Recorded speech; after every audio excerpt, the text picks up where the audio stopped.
আমি যে তাকে কথা দিয়েছিলাম, আমি তাকে কি আর কি বা আমি পেলাম?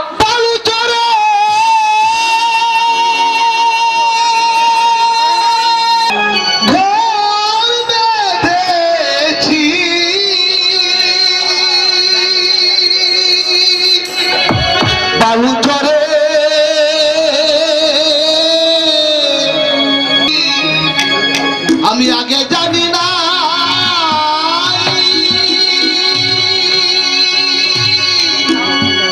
করু গান সে গাইতে হবে রে, গাইতে হবে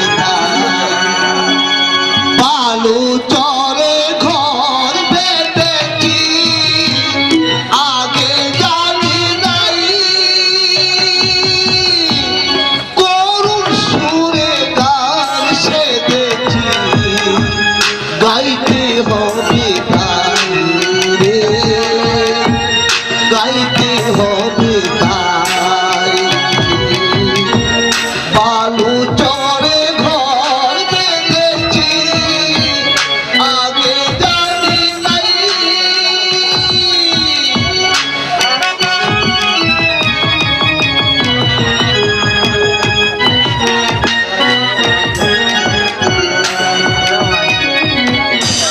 কত রঙের রঙের ছবি আঁকলাম হায়রে মিটে ছবি, কত রঙের রঙের ছবি আঁকলাম হায়রে মিটে ছবি, পড়তে গিয়ে ভাঙলো হায়রে, পড়তে গিয়ে ভাঙলো হায়রে আগে জানি না রে, আগে বুঝি না বালু চরে ঘর বেঁধেছি আগে জানি নাই করুণ সুরে গান সেধেছি গাইতে হবে তাই রে, গাইতে হবে তাই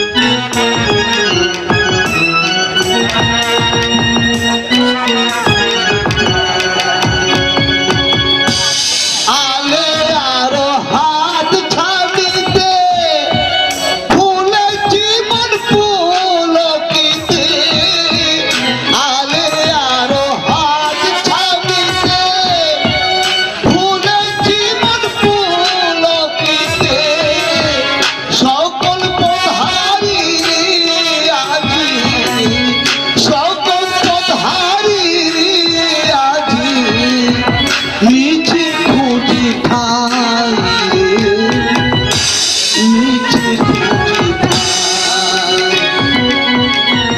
বালু চরে ঘর বেঁধেছি আগে জানি নাই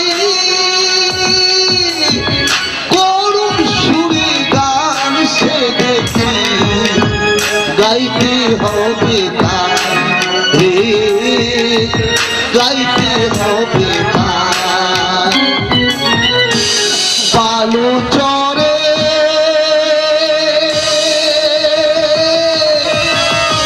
ঘর বেঁধেছি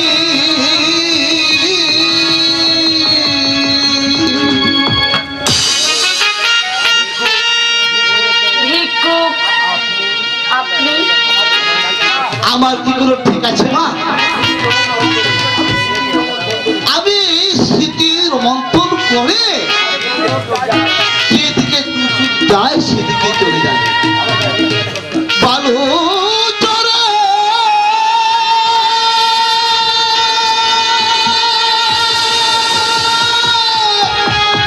ঘর বেঁধেছি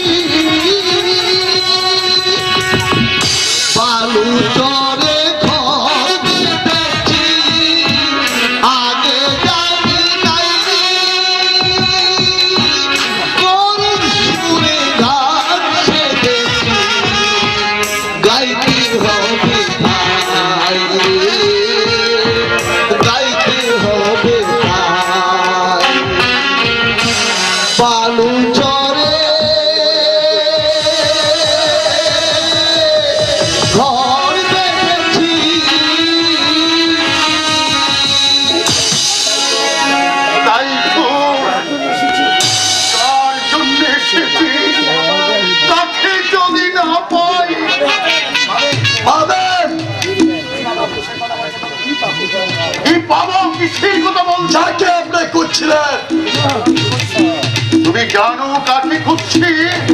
জানি না মানে আমি তো স্লো এজেন্ট, আগে বোকাস কোম্পানির ম্যানেজারই কথা, এখন আমি ব্রেক করি মানে সিনেমার টিকে ওই সিনেমার হলের সামনে এখন থেকে ঠিকটা কেন জানে প্রদোষ চৌধুরীর গরিব মরে সুপার হিট পিকচার দেখানো হচ্ছে, দেখবেন নাকি? টিকেটের অসুবিধা হবে না, একটা সময় যে কয়টা চাই আমি দিয়ে দেবো। শুনছো শুনছো নিরিনা? আচ্ছা ভাই, কৌশিক মাস্টার মশাইকে দেখেছেন? কোথাকার কৌশিক? তাকে তো আমি চিনি না। তাকে আজ কেউ চেনে না, অথচ কাল এমনি সময় এখানে দেখেছিলাম। চলো চলো দিদিমণি, একটু ঘুরে ঘুরে গিয়ে দেখি। চলো। মারাত্মক বের হবে, বেশি হবে।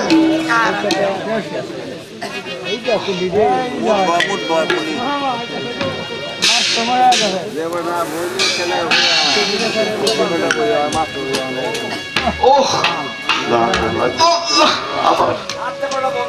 হাঁটতে পারে না, আবার বন্দুক ঘাড়ে।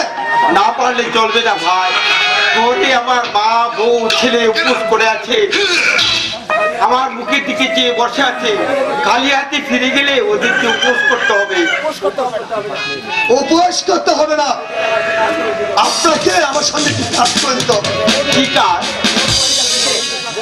মৌডময়ে যা পেতে পেতে তার চেয়ে অনেক বেশি পাবে। বেশি পাবো? হ্যাঁ, বলো করতে হবে। ওই ওই যে সামনের সিনেমার হলটা দেখছো, ওখানে গিয়ে টিকেটের জন্য লাইন দিতে হবে।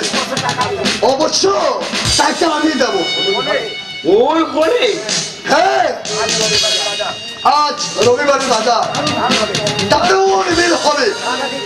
সাংঘাতিক হিট বই প্রদোষ চৌধুরী লেখা।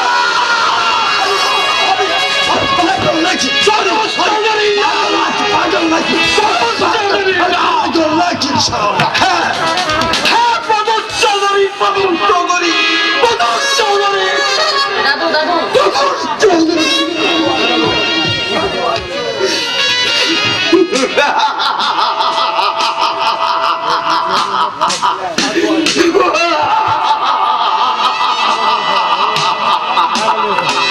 সাধু আর চোর, আর চোর হলো সাধু।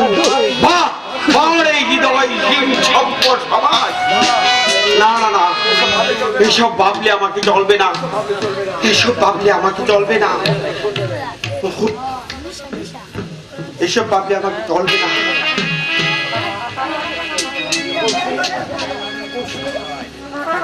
কৌশিক, কে? আমি আমি সুচেতা। সুচেতা? তুমি? এ তোমার কি অবস্থা? যা স্বাভাবিক তাই। এই অবস্থায় তোমাকে দেখবো কোনদিন কল্পনাও করতে পারি। কেন সুচেতা? আমি তো কোনোদিন বিরাট ছিলাম না, হয়তো হতে পারতাম, কিন্তু মানুষ হতে দিল না। মাফ করো, ও নামে ডাকার আমার আর কোনো অধিকার নেই। কেন নেই? এই কেনর উত্তর আমার মতো তুমিও জানো। এই 10 বছরের মধ্যে একটি বারের জন্য আমার সাথে দেখা করার সুযোগ তোমার হলো না। ইচ্ছে করে দেখা করিনি, তার দ্বারা তোমার বাবা নিষেধ করে দিয়েছিলেন। আর আমিও চাই না তোমার সঙ্গে দেখা করে তোমাদের দাম্পত্য জীবনে কোনো রূপ বিঘ্ন সৃষ্টি করতে। তুমি তা কুসুম কথা। কেমন আছো? সুখে আছি। ভালো, কিন্তু তোমাকে দিকে তো যেমন মনে হচ্ছে না। প্রদোষ বাবু তোমাকে খুব ভালোবাসে, ভালোবাসে, এত ভালোবাসে যে রাত রাখবার জায়গাই পাচ্ছি না। দিদিরামদা, তুমি কেমন আছো? দিদিরামদা, তুমি কেমন আছো?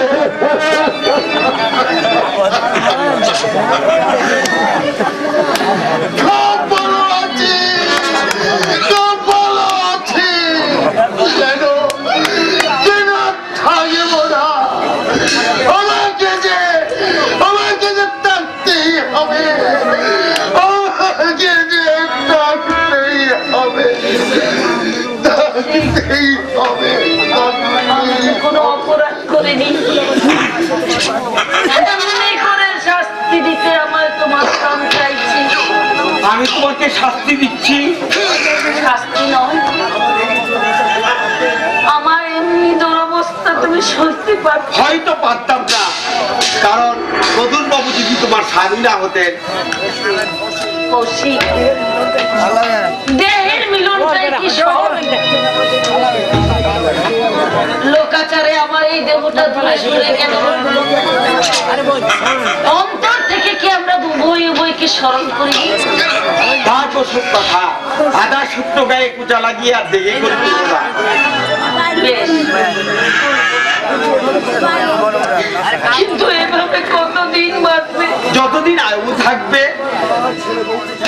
তোমার মা, ছেলে বউ কোথায়? শান্তি রুটের ফুটপাতে। ফুটপাতে? অবাক হওয়ার গেছে। আমার মতো কত কৌশিক সেনের মা বউ ছেলে সারা কলকাতা শহরে দিনে রোদ বৃষ্টি বর্ষায় দিনের পর দিন বছরের পর বছর কাটাচ্ছে। জানি না। আমি কি তোমাদের কোনো উপকারে আসতে পারি না? পারো, যদি কোনোদিন প্রয়োজন হয় ডাকবো। কৌশিক, আমার একটা প্রায়শ্চিত্তের কিসে প্রায়শ্চিত্ত? আমার স্বামীর স্বার্থের কারণে চুরি করে তোমার উপন্যাস নিজের নামে ছাপিয়েছে। শুধু তাই নয়, ৪৫,০০০ টাকায় তোমার চিরকুটটা বিক্রি করে দিয়েছে। এত বড় অন্যায় তুমি নীরবে সহ্য করবে? সইতাম না। প্রদুল বাবু যদি তোমার স্বামী না হতেন। আমার স্বামী বলে তার এই অমর্যাদা তুমি ক্ষমা করবে? ক্ষমা না করলে তুমি যে আঘাত পেতে কি করে বুঝবে? সব মেয়েরা তা পায়। তোমার এই মহত্ব কে বুঝবে? তুমি বুঝবে। জানি না মহত্ব আমার মধ্যে আছে কিনা, তবে ক্ষমা শব্দটা হচ্ছে মহত্বের মাঝে নিহিত। তুমি ক্ষমা করলেও আমি যে শান্তি পাচ্ছি না। তুষের আগুনের মতো আমার অন্তরটা পুরে ছাই হয়ে যাচ্ছে। চাওয়ার অধিকার যখন ছিল তখন কিছু চাইনি। আজ শুধু প্রায়শ্চিত্তের একটু সুযোগ চাই। কিসে প্রায়শ্চিত্ত? তোমার উপন্যাসগুলোর মাধ্যমে আমার স্বামী যে টাকা পেয়েছে, সেই টাকা নেয় তো ধর্ম তো তোমার প্রাপ্য। আমি সেই টাকা কটা তোমাকে দিতে চাই। শুধু টাকায় আমার পাওনা ছিল না, পাওনা আরো অনেক কিছু ছিল। নাম যশ পরিচিতি স্বীকৃতি, তা থেকে যখন বঞ্চিত হয়ে রইলাম, তাহলে সামান্য কটা টাকার জন্য আমার সাধক সত্তার অপমান আমি করবো না।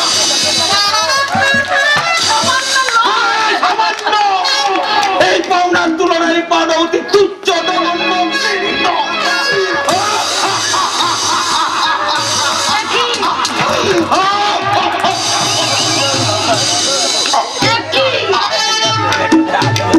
অবুঝ হয়েও না এই অবস্থায়। জানি টাকা দিয়ে তুমি আমার দারিদ্রকে উপহাস করতে এসে যাও। আমাকে ভুল বোঝো না, সে মনোভাব নিয়ে আমি আসিনি। এসে যাও, তোমাদের কাছে সব প্রাপ্য, সব প্রাপ্য। তুমি আমাকে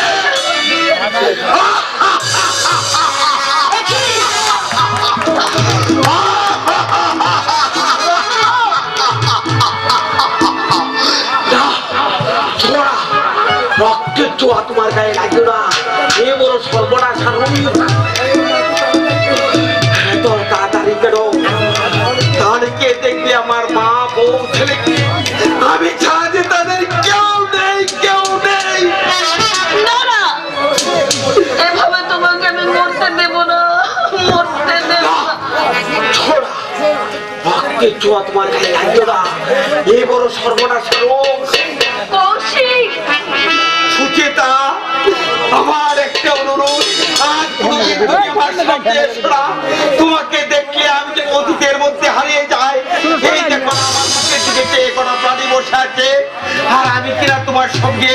না না না, আমি চাই এই মাসটা প্রতিদিন একটা টাকা পাবো, তাহলে আমার স্ত্রী পুত্র আমার অপেক্ষায় বসে আছে। ওদের যে উপোস করতে হবে, ওদের যে উপোস করতে হবে। কৌশিক, সুচেতা, কৌশিক, আর কোনোদিন আমার সামনে এসো না। তোমাকে দেখলে আমি অতীতের মধ্যে হারিয়ে যাই। আমি কেমন যেন হয়ে যাই, আমি যেন অতীতের মধ্যে হারিয়ে যাই, আমি যেন অতীতের মধ্যে হারিয়ে যাই। হতভাগিনী সুচেতাকে ভগবান সব দিক থেকে বঞ্চিত করে রেখেছে। সারা জীবন ধরে বঞ্চনার আঘাতে কত বিক্ষত হতে হবে, কত বিক্ষত হতে হবে।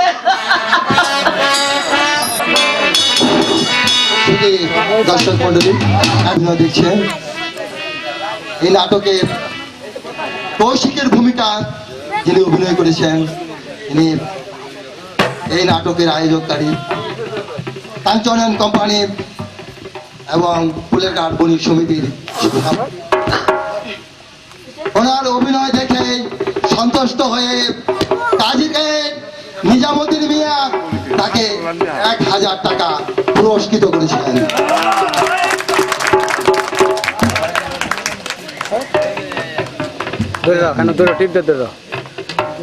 ধন্যবাদ। এরপরে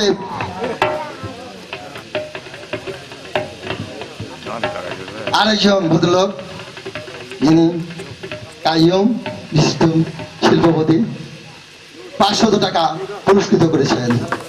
ধন্যবাদ।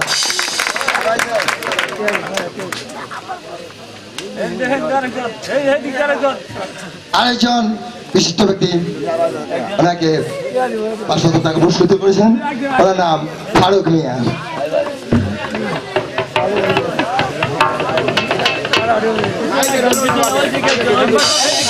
আরেকজন ভদ্রলোক অভিনয় থেকে সন্তুষ্ট হয়ে 500 টাকা পুরস্কৃত করেছেন, তিনি আব্দুল কুদ্দুস।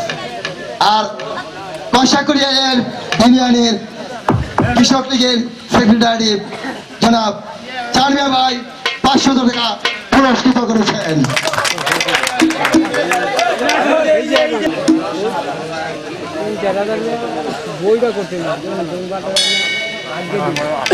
পাড়ার বাবুল মিয়া 500 টাকা পুরস্কৃত করেছেন। ধন্যবাদ বাবুল মিয়া। এখন চিকির চোরের একজন ভদ্রলোক ঠিক আছেন, আব্দুর রব, ওনাকে 1000 টাকা পুরস্কৃত করেছেন। আদর্শ পাড়ার চানমিয়া ভাই ওনাকে 1000 টাকা পুরস্কৃত করেছেন।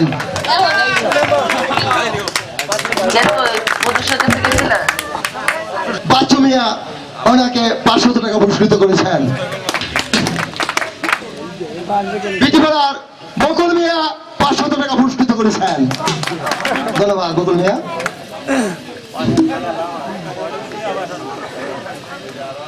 পুরস্কৃত করেছেন। ধন্যবাদ। আমাদের নাটকের আরো অনেক বাকি আছে, আশা করি আপনারা সুশৃঙ্খল ভাবে এতক্ষণ ধৈর্য পরিচয় করেছেন। ধন্যবাদ প্রিয়া। আপনারা 2000 টাকা পুরস্কৃত করেছেন। ধন্যবাদ। এতক্ষণ আপনারা ধৈর্য সহকারে নাটক নিয়ে উপভোগ করছেন। আমরা প্রতি বছরই চেষ্টা করব এমনি ভাবে নাটক আপনাদের উপহার দিতে। আপনারা ধৈর্য সহকারে শেষ পর্যন্ত নাটক নিয়ে দেখে যাবেন, এই আশা রেখে আবার নাটক শুরু করতে যাচ্ছি। আমি আর কোনোদিন বাবার কাছে যাব না। বাবা শুধু শুধু আমায় বকলো।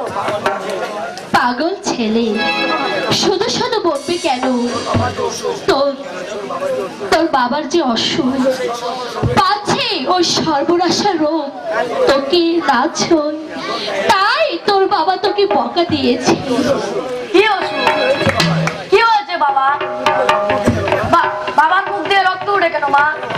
কেন ওঠে তোকে কেমন করে বোঝাবো রে খোকো?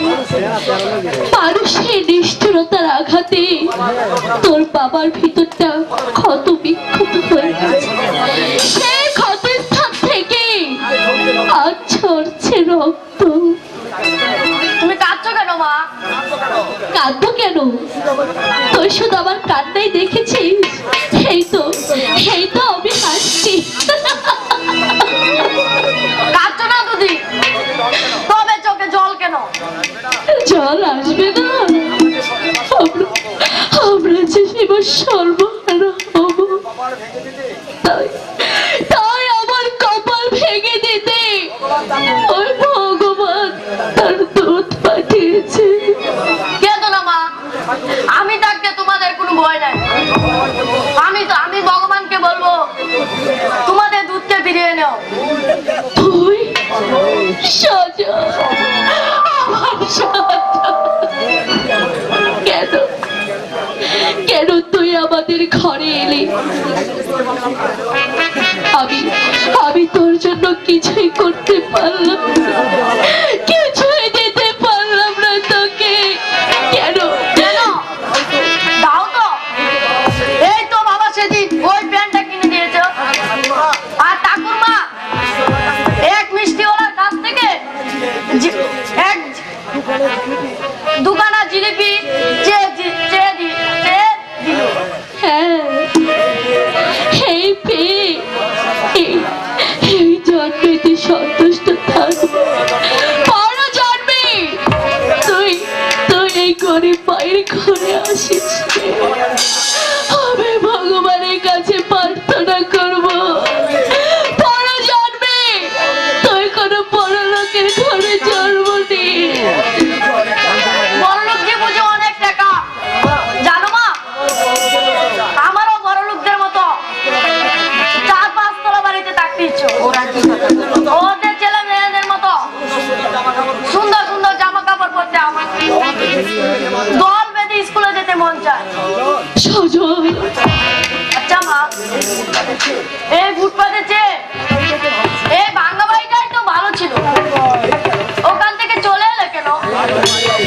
বাড়ির মালিক যে আমাদের বের করে দিয়েছে বাবু, এতদিন দয়া করে আশ্রয় দিয়েছিল, সেই আমাদের বহু ভাগ্য। এখন আমাদের মতো এই গরিবদের ফুটপাত ছাড়া আর কোনো গতি নেই রে মা। গরিবরা বুঝি ফুটপাতে থাকে? হ্যাঁ, এই ফুটপাতই হচ্ছে গরিবের জীবনের স্বপ্ন, বাসনা সব ধরে সাদ হয়ে যায়। কেন গরিবদের পৃথিবীর মধ্যে আসছি? হ্যাঁ বাবা, গরিবরা যে পৃথিবীর সে বড় গরিব, তাদের খোদা তৃষ্ণা থাকতে শিক্ষা প্রতিষ্ঠা তাদের দাবি, তাদের কাছে অন্যায় বাবা, অন্যায়। দাদু ভাই, দাদু ভাই, দাদু ভাই, চলো দাদু ভাই, আমরা হাওড়া বলে ওপারে যাই। ওদিকে দিকে সব বাবুরা যাতায়াত করে। চলো বাবা।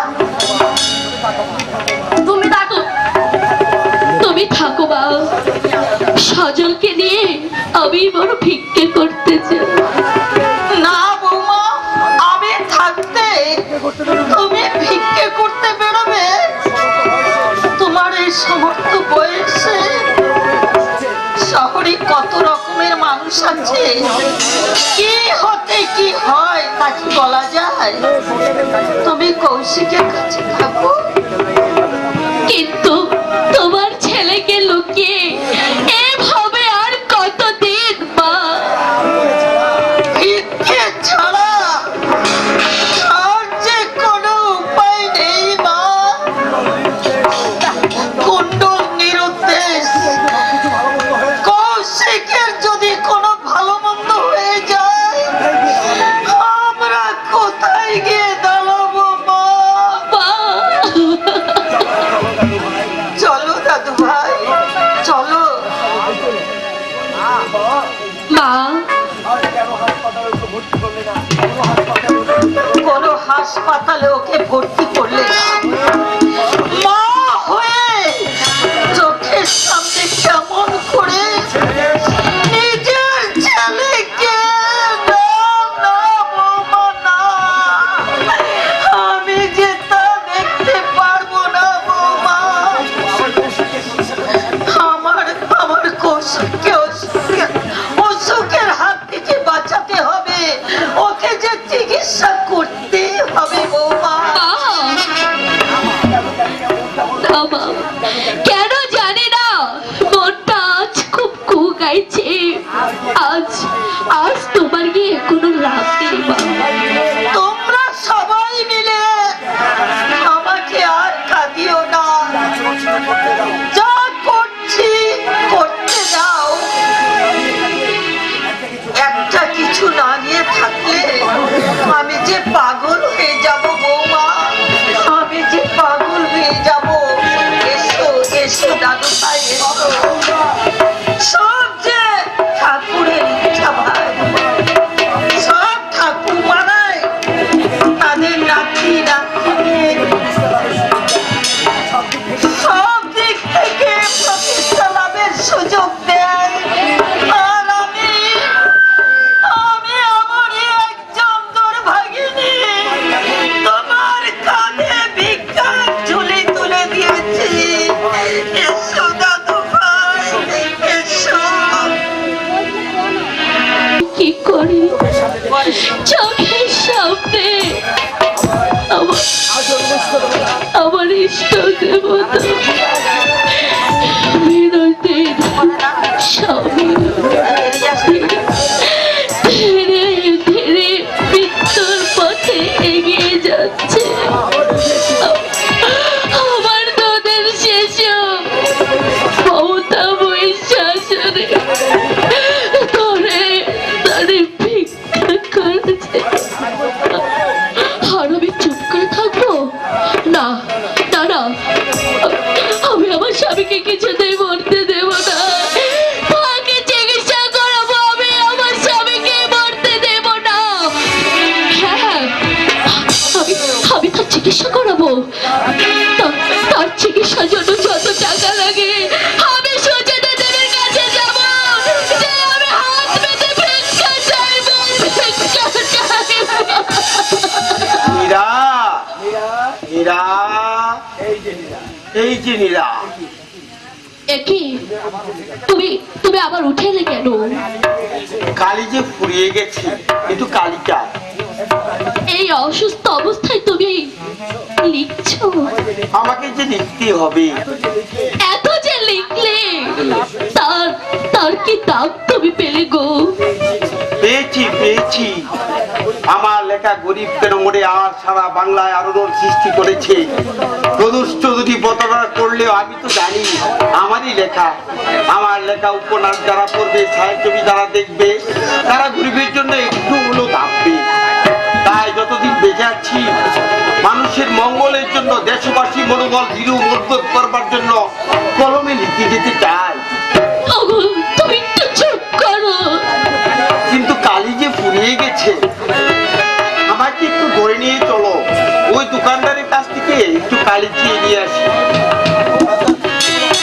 না না, তুমি এখানে থাকো।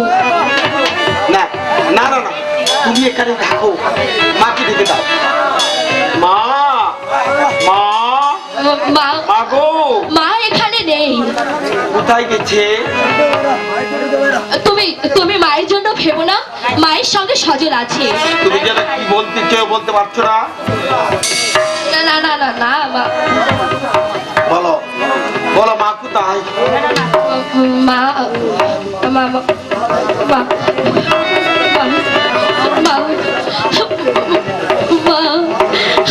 সাজাকে নিয়ে ভিক্ষা করতে গেছে। আমার মা ভিক্ষে করতে গেছে? মানে কৌশিক সেনের মা ভিক্ষে করতে গেছে? কেন কেন যেতে দিলে? কেন আমি কি মরে গেছি?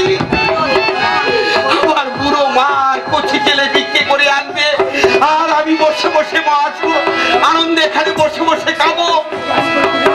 এই অবস্থায় কেমন করে তুমি? যা পারবো পারবো, এখনো সব রক্ত বেরিয়ে যায়নি। আমার মা ছেলে ভিক্ষে করে আনবে আর আমি মহানন্দে বসে বসে খাবো। তুমি একটু চুপ করো, তুমি চুপ করো।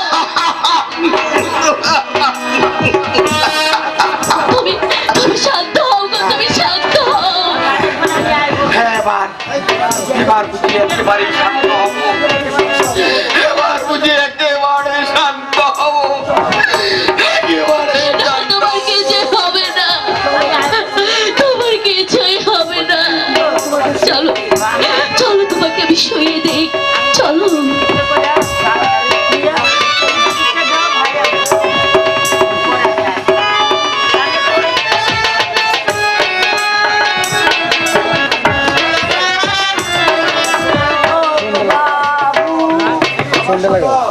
বাবা সকল একটি পড়ার পয়সা আমাদের সাহায্য করো। আমরা বড় গরিব।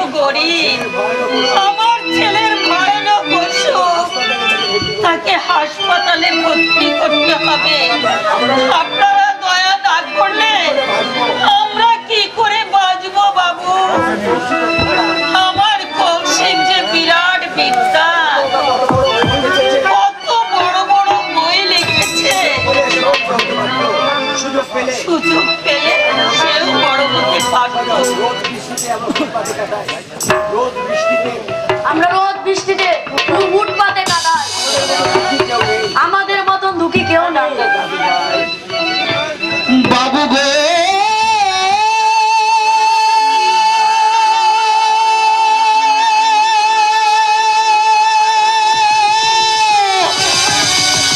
একটি পয়সা দাও, একটি পয়সা দাও গো বাবু, একটি পয়সা দাও গো বাবু, একটি পয়সা দাও, একটি পয়সা দাও গো বাবু, একটি পয়সা দাও, একটি পয়সা দাও গো বাবু, একটি পয়সা দাও।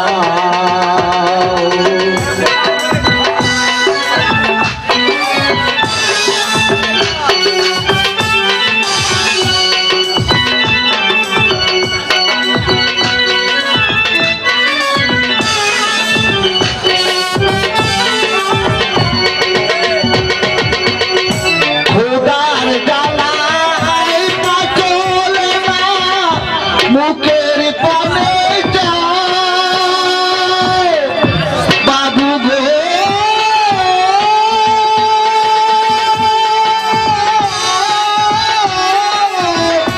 একটি পয়সা দাও, খোদার জ্বালায় পা চলে না।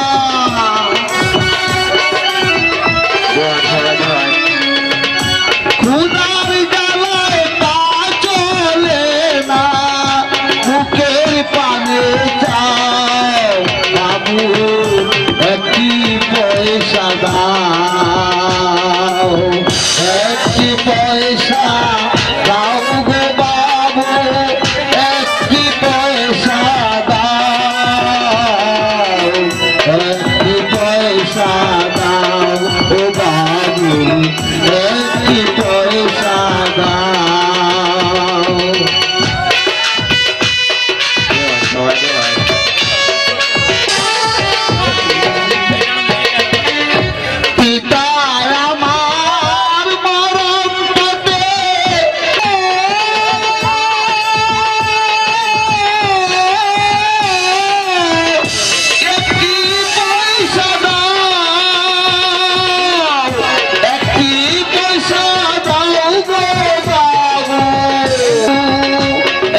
বন্ধুরা, গলা কেন তো বেশ ভাগিয়েছি। কি নাম তো? সজল না হয়ে প্রাঞ্জল হলে খুব ভালো হতো। মুখখানার মধ্যে তো রাজ্যের মায়া লুকিয়ে রেখেছি। এই কার দলের? আমার কোনো দল নেই। যেন পায়ে তারা করছো মানে আমি ওই লাইনে বল না, তোমাদের ওস্তাদের নাম কি? আমার কোনো উস্তাদ নেই। ও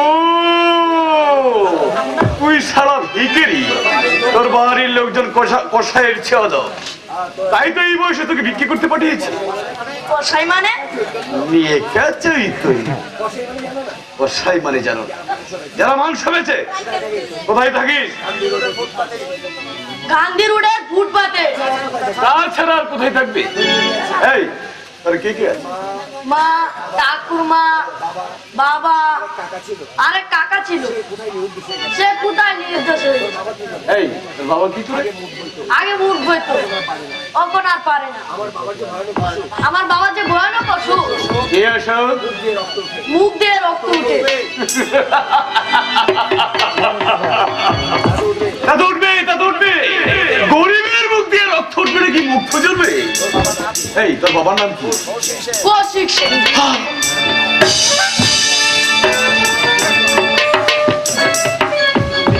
কি বললি?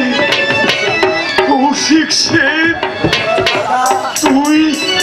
তুই আমার দাদা? মানে না না না, কেউ না, কেউ না। তাই তো তোর মুখখানা দেখে আমার খুব পরিচিত মনে হচ্ছিল রে। তুমি কে? আমি একটা পাষাণ্ড। তাহলে আজ আমাকে কথা শুনতে হবে কেন? তুমি এমন করছো কেন? করবো না। তোমরা ফুটপাথে থাকো মানে তোমার বাবার মুখে রক্ত উঠছে, কুণ্ডলের ভাইপো তুমি পেটের ঝাড়া ভিক্ষে করে বেরোচ্ছ। এমন খুশির সংবাদ, এমন আনন্দের সংবাদ, বাহ চমৎকার।